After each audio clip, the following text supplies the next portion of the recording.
So here I'm going to explain how to essentially understand the spreadsheet. So basically we have each champion in the draft here. So say for example game 1, Nid, Ali, Senna, Center, Camille versus Lucian, Rakan, Volley, Jin, and Eve. So we took the champions' win rates, so that's them in order left to right. 58%, Ali didn't win a game, so he's 0%, 45, 44, 57 for a total score of 204 versus 294. Then we calculated the difference, so we got 90% difference versus between the two teams. So in this case, the team on the right, which is red team, would be favored. And did they actually win? Yes, they did.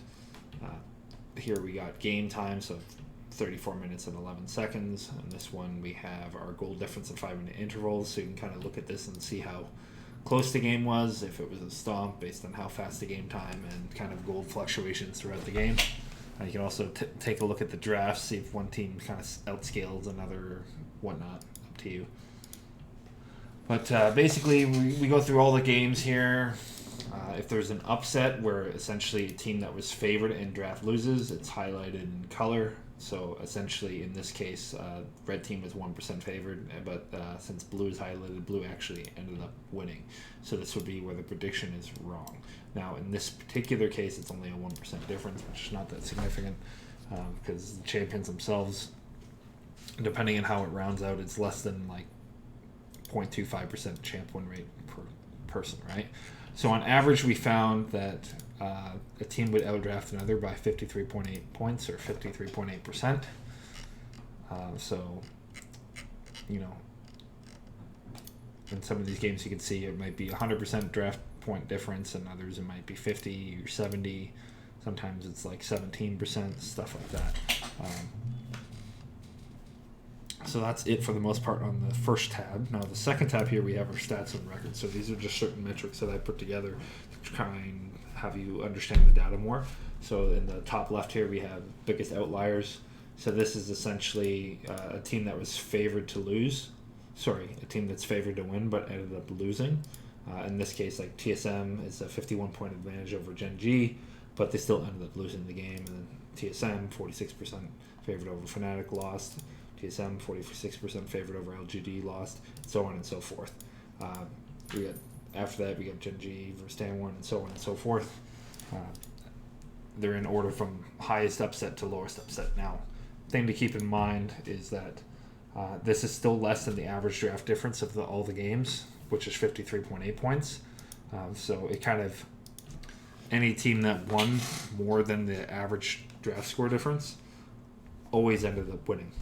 In this column, we have the biggest draft differences, so kind of the biggest gap. So Damwon Gaming versus Rogue, UL versus TES, and you would expect in these games for the game itself to not be very close as well, which you could go back and look at the goal differences in the game time and figure out how close that game actually is. Closest draft difference, this is when there's a very little difference in between the game.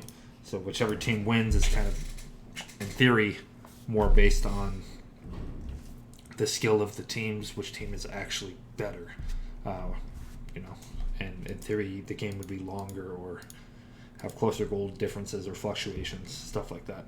Lowest drafts, same thing. It's just kind of which team drafted the lowest scores overall. So we got UL in two of those, Damwon Gaming, so on and so forth. Highest draft scores, we got Suning versus TS for a lot of Damwon games in there.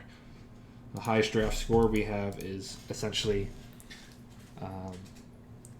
the highest scores overall, whereas draft difference is how well they're drafting compared to their opponent. So Suning may have the highest average draft score, but they don't have the highest average draft difference.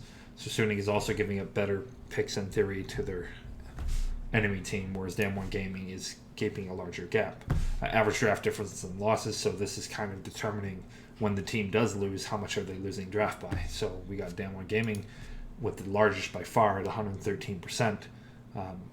Now, that's only for 2 losses, and they won 11 times, but it goes to show you that, hey, when Damwon does lose, it's usually because they're experimenting or they're picking champions with really low win rates. And you could go back and look at the games in the drafts and actually confirm that. Same thing in this column, it's just the average draft difference in wins. So we see here Fly and TL, when they did win, they had pretty high average draft differences. Machi, same thing. Machi didn't have very good drafts on it overall, but when the one game they did win, that one against TL, they actually had a huge draft difference over TL.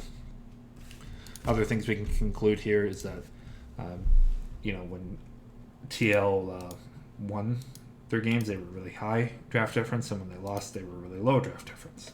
So don't really have any game sample size where they were in the middle, but it's just interesting to see that that would probably go with people's expectations too, is that the games where they lost is when they drafted poorly and won when they won, and the numbers kind of back it up. That's all. Other than that, we got like our median draft, so this is kind of half the time the team drafts above this number, half the time they draft below this number.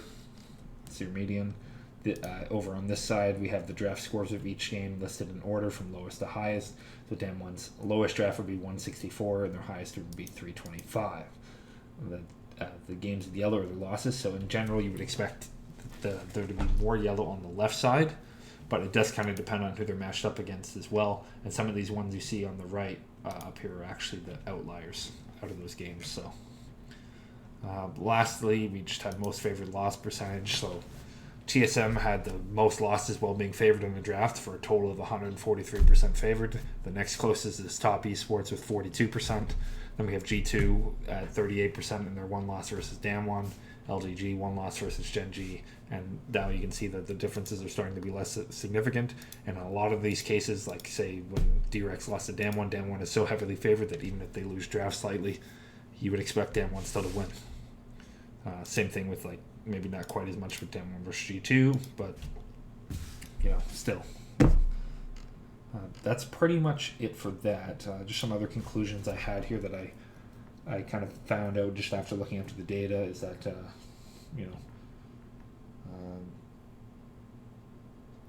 TSM's closest game versus Gen G was also their closest game. NA teams didn't win a single game where they weren't favored in draft. Damwon only lost when they lost heavily in draft. UL did not win draft in a single game, so they were behind in draft in every single game, at least according to the champion win rates that they picked. Which you would expect is because, UL does a lot of experimentation. But UL actually picked less 0% win rate champions than TSM did. TSM had the most, and TSM still had a much higher average draft score. A lot of this was due to UL just drafting Renekton and stuff like that, which even other teams have had trouble translating into wins. PSG managed to win 2 games despite a bad average drafting. They had one of the lowest average draft scores, but the games that they did win, they were only slightly favored in draft. Fnac's TS game.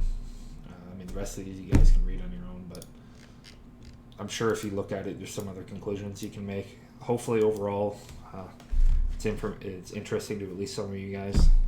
Spent a lot of time on it. I figured out some interesting stuff.